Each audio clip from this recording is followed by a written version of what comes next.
have you seen Jeff respond so far after that game? I knew Jeff after the game. I know Jeff. He's a guy that he's going to wear the weight of the team on his shoulders. He's the type of guy that wants to succeed so much, and I knew he would bounce back. He's bounced back phenomenally, and it was the first game, and his first time playing at Nebraska. So there was always going to be a lot to clean up, and it was a tough loss, but there was a lot of positives we could go on from now on. What are the key cleanup items, I guess, for the O-line when you kind of looked at the first week and how you want to jump it forward to the second? Yeah, I think, again, like I said, it was first game. There's a lot of things we need to clean up. Just small technique issues, making sure our eyes in the right gap in pass protection, staying balanced in pass protection. We gave up 2 sacks there in the third quarter, and just making sure we're finishing on our guys. We had that last play, that fumble. We want to have a fumble there if the line just finish on their guys. So. Ethan, being from Nebraska, do you kind of get a sense of the importance of this rivalry with Colorado? Oh yeah, I grew up a huge Nebraska fan. My grandpa, he's passed away now, but I remember he had Colorado stuff, like Nebraska, Colorado week. I remember growing up. That was huge. That Oklahoma and Miami, those were the guys that we never really played when I was growing up, but I just would hear legends of the rivalry, all the rivalries we would have. So yeah, it was. I'm excited. I was there in 2019 and was a freshman and didn't play that game. So it'd be really. It's gonna be awesome to just play against them this year. So. What do you remember about that environment in 2019? It was like going any. That was a big rival. The crowd's pretty. They don't like us too much, but I think the one thing that stood out last time was how much Nebraska fans were there, and I'm hoping this year's gonna be the same. I remember looking back, and we had a sea of red. So yeah, it's gonna be bumping after they won against TCU, and then for us, close game against Minnesota. It's gonna be a good atmosphere. First Nebraska game you ever went to away from home? I know it was as a player, but did you ever go anywhere before that? No, I think that was our first game away from home. I think we played Southern Alabama, and then I think we went up there. You personally, it was the first time you'd ever seen Nebraska play outside Memorial Stadium? Yes, I believe so. Yep. I only made the home games growing up. Never made it away game. So. You saw those, whatever it was, 30,000 people in red at that game. Did that shock you at that moment, having never been away? Yeah, I wouldn't say it would really shock me. Like I said, I'm growing up. I just know how passionate the fans are, and I knew for me it just reaffirmed how we have the greatest fans in the nation. So it wasn't too much of a shock just because I knew a lot of people that were going that anyway. So I knew there's gonna be a lot of red that would show up to that game. You watched the Colorado game live on Saturday? Yeah, we as an offensive line and a couple other people on offense just watched the game. We watched a couple games. Having a game on Thursday, we had a Friday recover, and Saturday would just go out and watch football. So as that game comes to a close, you see the celebration and you see all the people talking about Colorado and all that stuff. What's going through your mind about getting locked in already by then to play this game? yeah, there's a lot of noise. I always say there's a lot of noise, especially with. I remember I looked at Twitter one time and everyone was going crazy, and it just comes down to we play a football game, 60 minutes of football. So no matter what happens, no matter what people say, we're going to watch the film, look at their techniques, see what we can do against them, and I don't know. It doesn't really matter what everyone else says. It just matters when the whistle blows. Started on Saturday at 10 a.m. So. What kind of defensive front do they have? What defense did you see running? Yeah, so they kind of throw kind of they have odd, even, a lot of different fronts. It's kind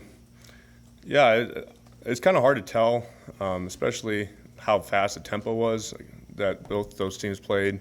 I think they played pretty basic just for the fact they needed to get set up in something, but it'd be interesting.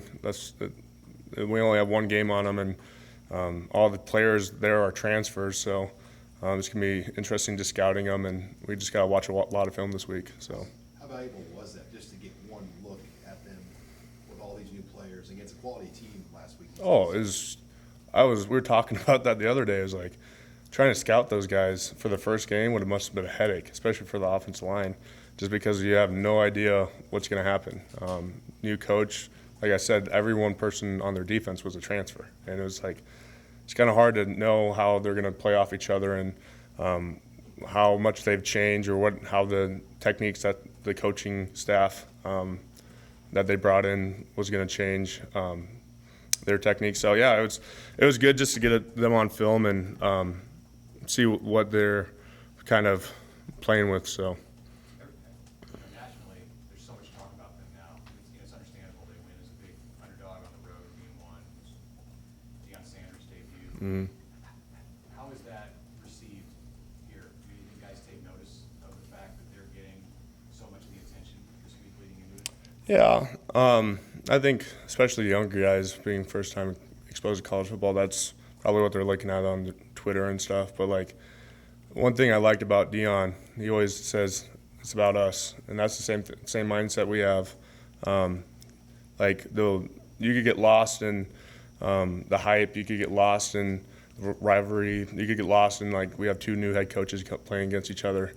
But at the end of the day, it's all about us. We control what we can control, and the outcome from there is going to play itself out. So. Is there any freedom in being the underdogs this week? I mean, in a lot of different ways.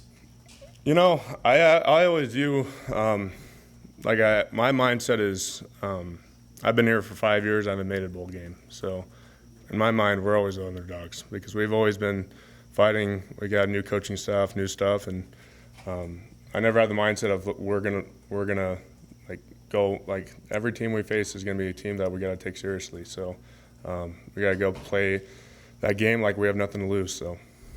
That was game one in the locker room for all of you guys together with Coach Rule. What's he like? I mean, is he a fiery guy? Pregame, halftime. We saw some videos from camp where he's pretty good guy, and you guys pretty good, motivating with his speech. How did that play out in the game? You know, Coach Rule, he put us through the fire during fall camp, and then even today, every Tuesday, Wednesday, those are days that I just got done cramping up a little bit today because we've been going. But the biggest thing is he's built such good relationships with us that in that locker room, we didn't need any prep pregame or hype speech or whatever. We just needed to know that he was with us and we were ready to ride.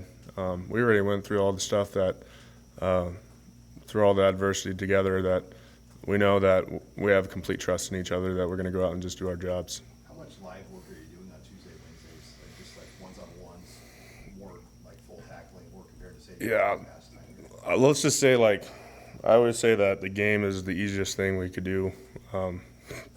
Coach Rule had a quote that he's like, I don't know, in one of those videos he said that like you shouldn't be worried about Saturday, you should be worried about playing our defense on Tuesday. And that's our mindset is like our greatest like when we're going to get the most work in are going to be those Tuesday, Wednesdays because we got probably 70, 80 plus snaps today at practice. And in the game last week, I think we got only like 56, 58. So, we've been putting in a lot of work, and that's hopefully that translates to the game this Saturday. It's the other side of the ball, but how much do you think it helped the defense? It sounds like you hit more in camp than you did in the past, or did that? You think that helped them, as far as tackling and all that stuff? Oh, for sure. Especially we've had so many live reps that first game. Coach Rule, he put us, like I said, we've been going live and live tackling and shooting our guns, and you could tell that the first game at Minnesota, for me, even as an offense player, you could see a difference in the defense compared to their defense, just because they have had so many live reps that really wasn't our first game, just for the fact that we've already put a lot of body blows in, and we were ready to go. And from there, the only thing we need to clean up is not our effort and technique, or not our effort and assignments, but just our technique. So. We talked a couple of defensive backs, and what a big weakness is that obviously they're up tempo, they throw a lot. But for you as an offensive lineman, is it a challenge for you guys because you guys can set the tempo and maybe slow things down to your pace, and what kind of challenges? Yeah, for us, we had statistically, if we didn't count the sacks, we had over 200 yards of rushing against Minnesota. We haven't been able to do that in a long time against those guys. And we like, for me, what stood out, Minnesota is a team that historically just wants to keep the ball. We only had one drive that first quarter, but I looked at the time of possession at the end of the game. We were pretty similar. And I think if we run the ball, do our tempo, if we play our style of football, they would have to adjust. We just have to, again, every game's just one up front between in the trenches between the O-line and D-line. So. Anything else for you? Ethan, Coach Rules talked a lot this week in practice, and it's just football. Outside of all the hype, simply comes down to football. How do you personally just break it down that simple? I just stay off my phone. I don't look at anything that anybody's saying against us. No, I'm not looking at anything that the TV. I watch the games. We'd put the TV on mute because we're not even going to listen to announcers because it doesn't matter what's being said. The film speaks for itself. So you just gotta. I always look at coming into games like this. We just gotta look at it as like a high school game. Like you're just gonna go out there and play with the boys. So. Okay. All right. Thank you. Yep. Thank you.